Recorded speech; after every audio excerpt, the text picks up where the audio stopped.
Well, good evening to my ex-lovers, current lovers, various ne'er-do-wells, etc., etc.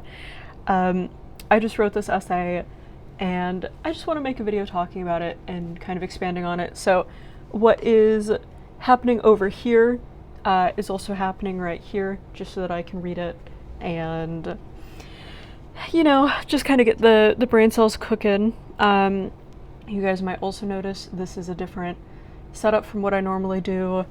Yeah, I don't know. I'm just trying to always make better content and better stuff, and I know mostly I just do like off the cuff like videos or, very PowerPoint centric videos, but I'm trying to make sure that I do a better job of illustrating my point, of having visuals, of being directly to the point and rambling less.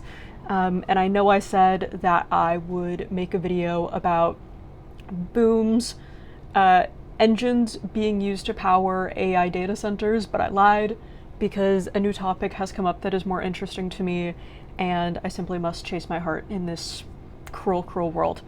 And so today I wanted to talk a little bit about why AI tooling, AI generated code specifically, is really not going to save quote unquote tech for good. It's not really going to empower a bunch of nonprofits to be innovative in a new way. It's not going to, change the outcome of a bunch of social good programs. And I kind of wanted to talk about why, a couple of reasons why I think that's the case. If you're new here, hi, I'm Amanda. I'm CTO of a company that does natural disaster assessments of homes. So instead of looking at if a home lives in an area that might experience a wildfire, we actually look specifically at the home's characteristics, if it's wood, if it has a metal roof, etc., etc., and a couple of different natural disasters to see what that home's likelihood of surviving a natural disaster is. So that is my day job. Prior to, I ran a nonprofit for 6 years that specifically built social good software, and what I love to do is to talk about social good software from kind of a lens of economics, nonprofits, the startup world. Not only how can we dissect and build these products, but how can we make them actually viable and exist. So I just like to ramble and talk because I don't really get to talk too much about this kind of stuff, and I just think it is very fascinating. And so just kind of starting off, this is a screenshot of an app that we'll kind of get into a little bit more. It is Recidiviz's app called Opportunities. It is built specifically for inmates who are in prison to show them information about their sentence, and if they are re-entering the outside world, it essentially provides them steps exactly on how to do that to eliminate or reduce recidivism.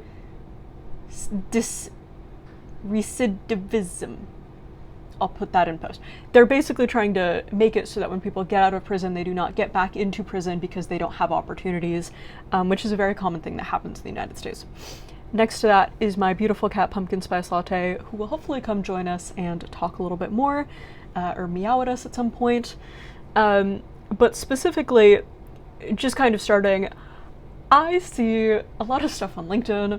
I hear a lot of stuff from my beautiful father, who I really love, essentially making the argument that, for any given context, but I want to talk about it in a social good software context, talking about, okay, well, if we have AI tools that can generate code and generate new products, like, why,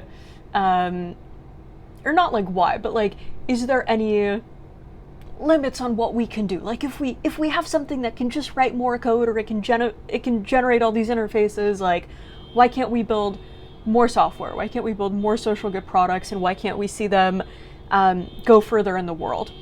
And there's especially a lot of this happening in the nonprofit space, and we're seeing a lot of this conversation about, with the Anthropic IPO and with the OpenAI IPO, theoretically, that's a boom that's going to mint a bunch of millionaires and billionaires, and they're going to want to give all their money to nonprofits, but those nonprofits should have a lot of AI because these people made their money from AI, which I think is kind of bullshit for other reasons, but essentially philanthropy is saying on the internet that a bunch of AI people are going to come in and potentially give money, to which I have questions and I have some doubts.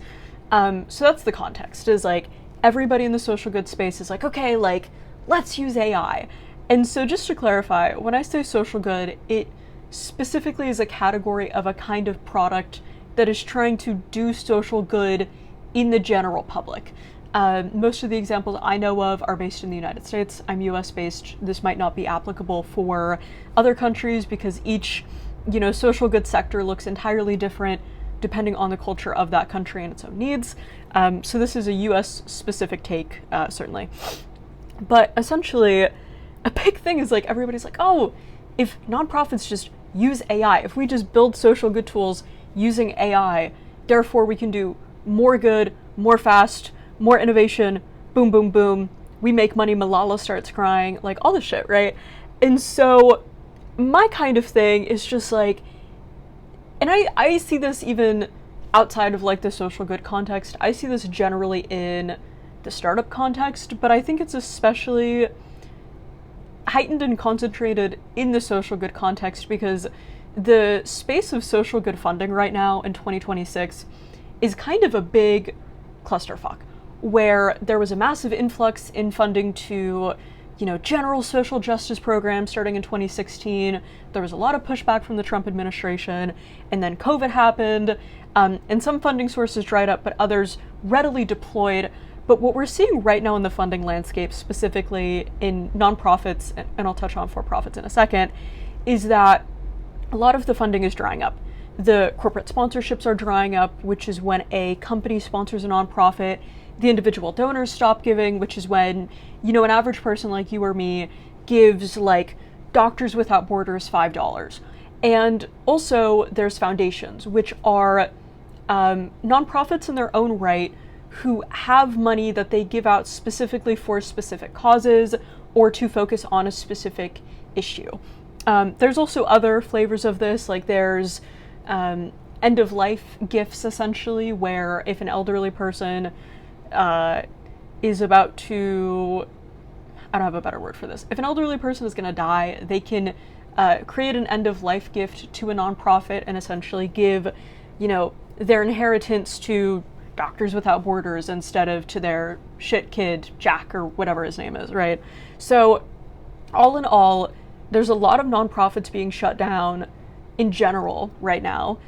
The lack of federal funding is really starting to affect every single nonprofit, every single social good program, not just the technology ones. And what I mean by that is right now in New York City, we have kind of a crisis where a lot of sexual assault nonprofits are really struggling to even find time to process rape kits. We're having a lot of programs who are getting their federal funding cut that help people just find housing or apply for food stamps or, access government funding in general or access other human services. And so this is not a problem that is specific and unique to social good software, but is uniquely kind of amplified here. So long story short, AI code is generally helpful for some software products in some contexts, but it really is not this panacea that all of these AI CEOs keep on saying it is, where it's going to replace software engineers, it's going to replace product designers, it's going to replace your grandma. Like, I don't know. Like, the CEO of Anthropic just is trying to claim that the total addressable market for AI is, or Anthropic specifically, is $30 trillion. And the GDP of the United States is $32 trillion. So that is just a little sample of how, crazy, self-masturbatory these AI companies are getting. Like, they're just saying to pump up their IPOs, we can do anything, we can replace anybody, blah, blah, blah, blah, blah. And of course, when people hear stuff being said like that all of the time, they're going to start to think about it and kind of inherit it in a social good context. And so this essay is essentially talking about, and what I want to talk to you about is how that is really not the case, especially for social good products. That's my cat feeder going off, if you could hear that. So if you want to go get some cat food, you can jump on back there. But essentially, the main issue with social good software products has never been lack of ideas. It has never been qualified people who are incredibly smart and so talented It is almost always about funding. It is always about the kind of solution that is being presented, and it is about if that solution being adapted does actually work as a software product. And so a good way to think about bringing a new product to market, especially a social good product, is like juggling 3 separate balls in the air. Ideally, a new product innovates. Products have to innovate. It requires, or it brings a moat. It shows that there's something new in the market, and it makes someone stand out against the competition. So when you bring a new innovative software social good product to market, what you're doing is you're, number one, creating a new social good program format. So, for example, let's say if you're making, a mental health application, just off the top of my head, you would essentially start by building what is called a care methodology, which is this is how we're actually going to care for the users and improve their life experience. So your care methodology for this mental health app may be something like, we are going to care for the user by providing them walkthroughs that help them through panic attacks or through hallucinations from psychosis or through, anxiety thought spirals. And the way that we care for the user is essentially to step them through each of these, pre-existing CBT or DBT protocols. That's cognitive behavioral therapy and dialectical behavioral therapy. So that's number one. You need to essentially create a social good program format that the software will encode. And I want to differentiate that because I think there's so much nuance that comes with describing products and how they come to market and where they fail. And so there's different lines here. And each of these lines is a different failure. And some of these failures are easier to correct than others, which is why it's important that we have the correct language to talk about them. But number one, they need to create a new social good program format. So that's one. You're essentially guessing if this is how we help people, they will be helped and it will be helped for the better. Number two, you need to create a product that adopts that format correctly. So the example that I put in a little bit later is NEDA, National Eating Disorder Association. They ran an eating disorder hotline for a number of years, and then they shut it down and they introduced this AI chatbot called Tessa. And obviously, instead of going to the hotline that previously used to exist, users would go to Tessa and they would, talk about their eating disorder troubles, and Tessa gave them diet advice. So that's an example of there is a software product, but it is not adapting the format correctly. And that can be the case where, let's say there's a travel nonprofit and they have this visitor guide. And instead of making that visitor guide a PDF available on the website, they make people, download an app, and then they make people sign into an account on the app, and then they make people go through all of these jumps and these hoops, which ultimately results in a format that is not the best for the program that it's trying to deliver. And when the program and the format of accessing that program are mismatched, you see a very big reduction in the amount of people who could use that software who are no longer willing to use it / who do not find it helpful in general. So that's why creating a software product that adapts that format correctly is so important, because the core of what a piece of software is trying to do could be really great, could be legitimately beneficial and legitimately evidence-backed, but if it's not formatted correctly, or if the organization that's bringing it to market doesn't have technical experience, or they don't know when to choose an app versus when to choose a website versus when to choose an SMS text service, that's when things start to get a little fucky-wucky. And the last one is creating an operating entity, which is like a nonprofit, a startup, potentially it's a fiscal sponsor, that oversees and manages that software product sustainably. So that company needs to fundraise, they need to staff, they need to market the product, they need to develop partnerships around that product, and they essentially are the parent of that software product. So you can kind of think of the software product of any, social good program as being a little baby, and then the entity that holds that baby, hi caramel macchiato, needs to care for it properly, needs to show it to the right people, needs to put it out in the world correctly, so that baby grows up big, strong, healthy, creating lots of impact in the world. I need to find a better metaphor for that, but essentially that's where that is. So essentially, you're juggling all of those things at once. And if you've ever developed a new product, if you've ever worked in the social goods space, if you've ever built a company, you know that each of those things are massive undertakings. Even though they sound very small in these bullet point formats, they are unfortunately not small, and each of them has their own, where's my fucking mouse? Each of them has their own peril. Oh, there's my mouse. They have their own peril, they have their own issue, and they have their own, essentially, like, problems that can stop the product from reaching its full potential. And so the true issue with the true issue around, oh, AI is gonna help all of these social good software products, it's that a lot of the issues that these products face are not necessarily ones that can be, remediated by AI. And oftentimes, let me tell you, there's a lot of people who've sent me their AI generated software, and the amount of times where let me just give you a percentage. I've gotten a lot of AI generated software. I've seen a lot of it. The amount of times that I've said, wow, this is a piece of software that would never, I'm trying to think of how to phrase this. Like, essentially what I'm trying to say is there's never been an instance where I've seen an AI generated software product where I've thought, wow, this is so good. Thank God for AI, because otherwise we would have never had this. It is always a product that is not very good, not very well packaged, not a clear value proposition, looks very generic, looks like a lot of other features that are already on the market, and it doesn't really feel like a fully fleshed out product. It always just kind of feels like a copy of a copy of a copy, like when you watch a knockoff of, a movie that you loved as a kid, or like a scary movie, where it's like, okay, it's kind of familiar and there's beat by beat hits, but really the underlying content and what is being delivered just kind of feels cheap and like not really thought out in a way that is detrimental to the product.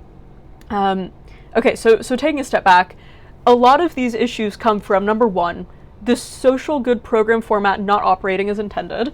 Number two, the software product not adopting the format of the program as intended in a way that's beneficial for the end user, or the operating entity that owns the product is not able to sustain it long term by providing it funding. Ignore that Medium ad. I'm skipping over that. So let me just say, it's not even really for nonprofits or for a new product coming to market. The issue is not really, can we write code and can we ship it real fast, and can we use AI generated products to work on these things? Like, of course you can.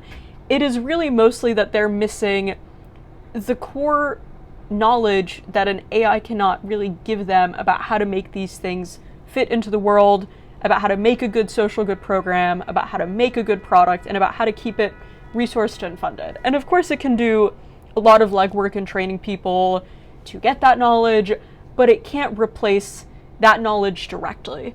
And so, yeah, this is essentially just saying what I've already said, which is usually, like, if we kind of have this mindset of, we are a social good program, or like, I'm a person who really wants to build a tech for a good product. How do I use tech? Or if you're kind of coming at the mindset that a lot of people are of like, how do we make ourselves tech enabled? How do we make ourselves like super innovative? How do we turn this tiny nonprofit into the next Khan Academy? Like, that's just kind of the wrong question to be asking, essentially. And the issue is not, how do we adopt AI to make this company as effective as we possibly can to serve all of our users? It's in what areas can we be using technology to do that in general that will resonate with people? Not how do we adopt technology, but is technology the right tool for what we even need to be doing, right? Like, do we even need to be, an innovative nonprofit? Do we even need to have, please don't eat that, that's gonna make you sick, buddy. I know, it's gonna make you sick. Please don't eat that. Like, it's typically, when people give me a answer to a question, My question is, what's the real question? That was a little convoluted, but essentially when people are adopting AI to get to the top of the field, or to, reach more users, or to do any of these things, I really wonder if it's a problem that actually exists, or if it's just a problem that people are making up because they see other people solving it, but not because they have it directly as an organization. And so I want to touch more on this idea that, I'm sorry, Pumpkin, I'm just going to move you, buddy. I love you, but Mama's at work right now. Sorry, Pumpkin. R.I.P. Pumpkin. Essentially, my biggest issue with this, AI is going to empower all these nonprofits to do all of this stuff, is a lot of social good programs are already not funded well. They're already not resourced correctly. They're already given a very immense job, and they already have a lot of employees who are probably facing burnout or facing a lot of stress. And the answer to a lot of these things is not to just smack AI in there and to tell their employees, oh, use more AI tooling. It's to actually, think about technology in a more holistic way that just feels more natural to what the organization is actually doing. And so really what we should be thinking about when we're thinking about what makes a good social good product, it's not, can we use AI to generate this? Can we, ship it super fast? Can we have AI do all of this stuff? I don't know if you guys can hear that. There's just someone who is going on 100 miles per hour to Honk Town outside, and I am getting a little distracted by it. But essentially the question is not, can we build this product? It is, do we have the kind of organization that would help this product to actually succeed? Do we have the partnership set up? Do we have a person on the team who is able to contextualize and kind of navigate a lot of these pitfalls that it takes when a software product is being built? And are we actually the right organization to build this product? And if not, what can we do to get there, right? Because it's not often just let's open Replit and ship out a new version of the suicide hotline powered by ChatGPT. It's more do we have the personnel? Do we have the time? Do we have not only the initial, development budget, but do we have the maintenance budget year over year? If we're required to take out additional liability insurance, do we have the money for that? If we have to, undergo a bunch of privacy requests, do we have the capacity as an organization to do that? Are our users the actual users that would benefit, from a tool like this? And there's a lot of, examples where the answer to that is unfortunately no, or not entirely. So all that to say, AI code is not really solving the core problem that is holding a lot of tech for good products back.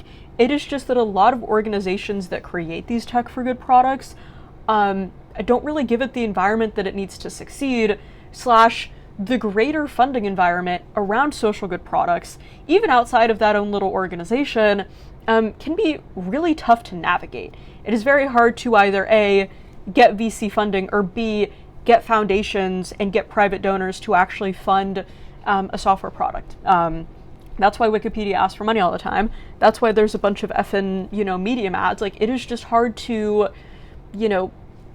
pay for the kind of attention to detail and care and effort that these products really need to become successful. And so on that note, I know I've been a little, oh my gosh, do you have legs? Can you just get up instead of honking? Okay, there we go. So while I'm kind of thinking a little bit negatively and I'm talking negatively about these products, I actually wanted to talk about one product that I really love and that actually really caught me off guard. And so thank you, Pumpkin, for your tale.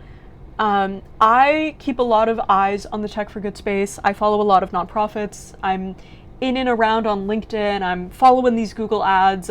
And one of these nonprofits that I really like is Recidiviz. Recidiviz? Yeah, Recidiviz. And so they are a nonprofit that essentially builds technology for criminal justice systems. There's also another nonprofit that I love. They're not entirely a tech-only nonprofit. They're a nonprofit that works in person, and they are kind of tech-enabled, and they have a mobile app, I believe, that they offer to their community. But Free Worlds is essentially a nonprofit that finds people with a criminal record or finds people who are otherwise in hard situations, and they help them get a truck driver's license, which is often more amenable to those kinds of records. And that really helps set people up for success. You know, if you don't have a house, you can live in your truck, you can save up a lot of money. And it really is a good career that helps get people out of poverty. So Free Worlds is an incredible nonprofit that does a lot of cool stuff with actually getting these people into long-term careers that, you know, remove them from these situations entirely instead of providing more Band-Aid solutions. Edovo, I'm less familiar with them. They're a little bit newer to me. But essentially what I think is they're a Khan Academy for inmates, and they provide online educational materials, courses, certifications, so that people, as they're serving a sentence, can go through and continue their education and better their life. MRelief is one that I do know of. They are an SMS-based service that helps people sign up for food stamps, which is really cool. And so essentially, all of these nonprofits and a couple of in-person nonprofits, which I won't touch on, got together to work on Recidiviz's Opportunities app. And so essentially, what they have built is they've built a tablet app that inmates can use, and they work with these nonprofit partners as they're getting ready to re-enter into the outside world to find a job, to sign up for food stamps, to get their social security cards, and to figure out what employment actually looks like for them. And so if you have been in prison for 5 years, 10 years, 15 years, sometimes you don't have any friends or family. Sometimes, you know, you had a career 15 years ago, but you're coming back and you haven't worked in 15 years. These are all things that really hurt people and contribute to recidivism. Recidivism? These are things that contribute to recidivism. And that is essentially when a person leaves prison, they finish their sentence, they go out into the world and they're homeless, they have no job, they have no family support, they are just as in bad circumstances as before they got into prison, if not way worse, and they end up committing more crimes and getting put back into prison. And so Recidiviz's app actually aims to stop people from getting into that cycle entirely. And I think the Opportunities app is a really good example of how a lot of software for good products don't fail because there's lack of an idea. It's because there's lack of execution. There's lack of the ability to create a super cool partner network like this. There's lack of the ability to understand how to truly solve an issue at the point where you're meeting it. But it's not really about the lack of being able to come up with a product idea and to generate code about that. It's the lack of being able to come up with something that actually solves an issue that needs to be solved, that gains the trust from users, and that gets, you know, the partnerships and gets the funding that it actually needs to make sure these products live and are supported correctly in the world. And so I just wanted to shout out the Recidiviz team again, because I think what they're doing is super beyond important, especially Free World. I think that is also super important. And I think that's a really good example of how AI might help things here or there. I think AI is super helpful when it comes to accessibility. I think it's super helpful as, you know, sometimes a quality assurance application or, you know, a secondary quality assurance tool. But unfortunately, just like any tool, it is only as good as the incentives that, you know, create it and that, you know, establish and continue the usage of it. And so if we see AI not as this tool to, you know, make the lives of our developers easier, but as this tool that enables us to just skip straight to the fucking cut and build apps that we haven't really thought more than 3 or 4 days about and that replaces programmers, I don't particularly think that's gonna work in the vein that we want it to work. And the issue for software, and this is not just for social good software, this is for any kind of software. The issue for software is not coming up with the idea, it's not having a problem, it's not being able to create a design, it is actually setting it up for success in the greater world. It is getting funding, it is getting trust of the users, it is getting your board to agree with you on just the most minor things. It is being able to actually put yourself in the world and prove that you can be trusted and prove that you can build technology that can be trusted. And that is something that no AI tooling will ever be able to entirely solve. So I think I've belabored myself a lot. There's an actual photo of Pumpkin. That's my desk, which is right there, but you can't really see it. Yeah, so that's my cat tax. I just wanted to talk about this. Thank you guys for letting me ramble. I hope you guys like this new format, and if not, I understand, and I'm just going to keep on trying until I gain your love. And otherwise, if you are wondering, wow, Amanda, you know so much about this, how is your brain so big? I would just like to say I am writing a book called Software of Care about this exact thing, and it is not out right now. I don't know when it's going to be out, but I am writing more content and putting myself out there more because, I don't know, I just want to build stuff that helps people, and part of that is actually building stuff, but another part of that is open sourcing my knowledge and making it more accessible to people who are not just me. And God fucking knows Tech for Good is a very small group of people already, so the more that I can do to get people interested in that, or the more attention I can bring to it, hopefully the better. So that is all. Good night, guys. Enjoy the rest of your night. Sleep well. Beep boop beep boop for all my robots out there. And yeah, good night. Bye.